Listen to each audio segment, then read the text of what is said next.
ভালো খাবি তো নাকি?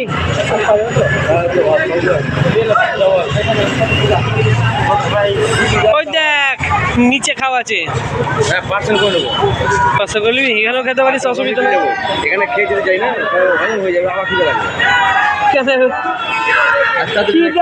লাগবে, তুমি কি করবা? আমার কোনো অসুবিধা নাই।